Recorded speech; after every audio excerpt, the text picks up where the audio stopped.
கொழும்பில் சொகுசு அடுக்குமாடி குடியிருப்புகளை வாங்க, அழகான வீடுகளை கட்டிக்கொள்ள ராயல்டி இன்ஜினியரிங், வெள்ளவத்தை ஐபிசி ரோட்டில், வெள்ளவத்தை ஃபசஸ் லேனில்.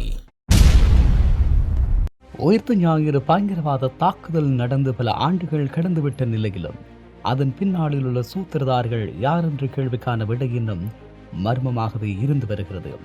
ஆனால் அண்மையில் குற்றப்புலனாய்வு திணைக்களத்தில் முன்னாள் பிரதி அமைச்சர் விநாயகமூர்த்தி முரளிதரன் கருணா அளித்த ரகசிய வாக்குமூலம் இந்த வழக்கின் திசையை முற்றிலும் மாற்றியமைத்துள்ளது.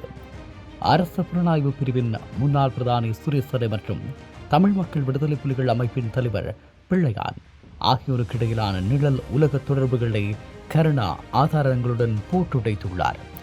இது வெறும் ஒரு வாக்குமூலம் அல்ல, கிழக்கின் அதிகார போட்டியில் தன் எதிரியை வீழ்த்த கருணாவில் வீசியுள்ள இறுதி அஸ்திரம் என்று சிங்கள ஊடகங்கள் தலைப்பட்டிருக்கிறது.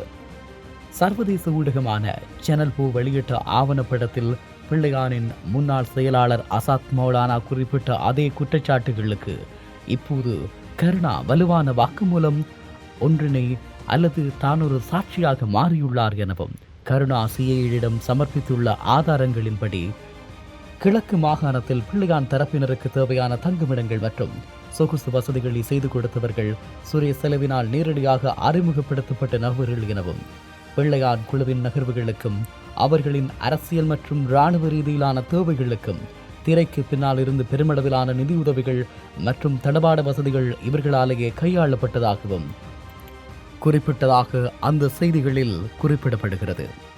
பயங்கரவாத தடுப்பு மற்றும் தேசிய பாதுகாப்பு என்ற போர்வையில் ஒரு குறிப்பிட்ட அரசியல் நோக்கத்திற்காக இவ்வாறான ஆயுத குழுக்கள் எவ்வாறு அரச புலனாய்வு துறையின் உயர் அதிகாரிகளால் பயன்படுத்தப்பட்டன என்பதனை இந்த தரவுகள் மிக வெளிப்படையாக வெளிச்சமிட்டு காட்டுகிறது.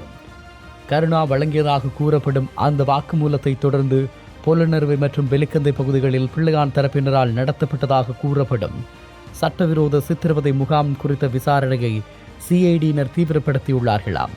யுத்தத்திற்கு பின்னரான காலப்பகுதியில் கொழும்பின் முக்கிய அரசியல் புள்ளிகள் ஆசீர்வாதத்தோடு இந்த முகாம்கள் இயங்கியதாகவும் இந்த முகாம்களில் சித்திரவதைக்குள்ளானவர்கள் மற்றும் அங்கு பணியாற்றிய பலரிடம் சிஐடி தற்போது வாக்குமூலங்களை பெற்று வருகிறது எனவும் கொழும்பு நகருக்குள் இவர்களின் சட்டவிரோத செயற்பாடுகளுக்கு அடைக்கலம் கொடுத்த வெள்ளை கலர் குற்றவாளிகளையும் சிஐடி தற்போது வளைத்து பிடிக்க தொடங்கியுள்ளதாகவும் தகவல்கள் வெளியாகியுள்ளது. கருணாவுக்கும் பிள்ளையானுக்கும் இடையிலான நீண்டகால பகையும் இருவருமே தமிழீழ விடுதலை புலிகள் அமைப்பில் இருந்து பிரிந்து வந்து மஹிந்த ராஜபக்ச அரசாங்கத்திற்கு ஆதரவளித்து ஒரே அரசியல் தளத்தில் பயணித்தவர்கள். எனினும் கிழக்கின் ஒரே தலைவன் யார் என்கின்ற அதிகார போட்டி இவர்களுக்குள் தனியாத நெருப்பாக எரிந்து கொண்டிருந்தது. அனுரகுமார திசாநாயக்கவின் தலைமையிலான புதிய அரசாங்கத்தின் கீழ் பழைய அரசியல் பழிவாங்கல்களுக்கு மூடி மறைக்கப்பட்ட குற்றங்களுக்கும் தோண்டப்படும் என்பதனை கருணா முன்கூட்டியே கணித்துள்ளார்.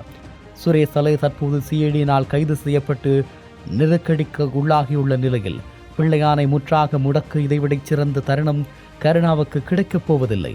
தன் மீதான பழிகளை துடைத்துக் கொண்டு பிள்ளையானை பலிக்கடாவாக்குவதன் மூலமாக கிழக்கின் அரசியல் ஏகபோகத்தை மீளப்பெற கருணா திட்டமிடுகிறாரா என்ற கேள்வியும் அங்கு எழுப்பப்பட்டுள்ளது.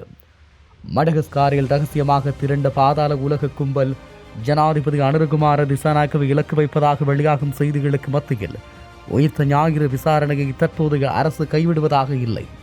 சுரேஷ் செலவின் மனைவி தனது கணவர் ஒரு பலிக்கடா என கண்ணீர் மல்க கூறினாலும் சட்டம் தனது கடமையை செய்ய தொடங்கியுள்ளது. சுரேஷ் அலை, பிள்ளையான் மற்றும் அவர்களை இயக்கிய கொழும்பின் பெரிய புள்ளிகள் ஆகிய முக்கோண கூட்டணியை உடைப்பதில் கருணாவின் இந்த வாக்குமூலம் ஒரு அணுகுண்டாக மாறியுள்ளது. கருணாவினுடைய இந்த அதிரடி வாக்குமூலம் பிள்ளையானின் அரசியல் எதிர்காலத்திற்கு சாவுமணி அடிக்குமா அல்லது சுரேஷ் செலவின் கைதுக்கு பின்னால் இருக்கும் சர்வதேச பின்னணிகள் என்ன? இவை தொடர்பான கேள்விகள் எழுந்து கொண்டே இருக்கிறது. உண்மையில் உயிர்த்த ஞாயிறு குண்டு தாக்குதலின் பின்னாளில் உள்ள மர்ம முடிச்சுகள் ஒவ்வொன்றாக அவிழ்ந்து வரும் நிலையில் இலங்கை அரசியல் தளம் இதுவரை கண்டிராத ஒரு மாபெரும் உள்வீட்டு போரை எதிர்கொண்டுள்ளது.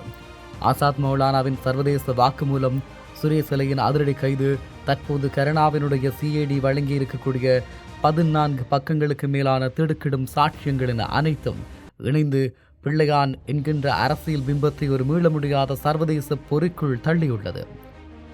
நிழலுலக பிரமுகர்களின் வீழ்ச்சியும் அவர்களுக்குள் ஏற்பட்டுள்ள மரண போராட்டமும் எவ்வாறு முழு விசாரணையையும் இறுதி புள்ளியை நோக்கி நகர்த்துகிறது என்பதனை புதிய தரவுகளின் அடிப்படையில் நாங்கள் விரிவாக பார்க்கலாம்.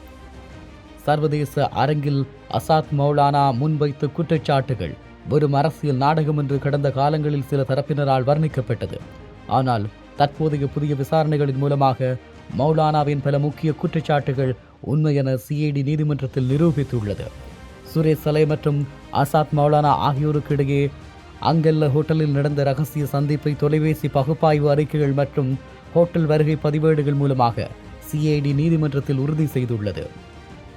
கத்வா பிட்டிய தேவாலயம் மற்றும் பிற இலக்குகளை தாக்குதலுக்கு சற்று முன்னர் சில நபர்கள் நோட்டமிட்டதாகவும் அவர்களுக்கு பிள்ளையான் தரப்பு சுரேஷ் சலைவின் உத்தரவின் பெயரில் உதவியதாகவும் கூறப்பட்ட சாட்சியங்கள் தற்போது இராணுவ புலனாய்வு அதிகாரிகளின் வாக்குமூலங்கள் மூலமாகவே உறுதி செய்யப்பட தொடங்கியுள்ளது. பயங்கரவாத தடுப்புச் சட்டத்தின் கீழ் கைது செய்யப்பட்டு சிஐடி தடுப்பு காவலில் வைக்கப்பட்டுள்ள அரசு புலனாய்வு சேவையின் முன்னாள் பணிப்பாளர் சுரேஷ் சலையின் வீழ்ச்சி இந்த வழக்கின் உச்சகட்ட திருப்பமாக மாறியுள்ளது.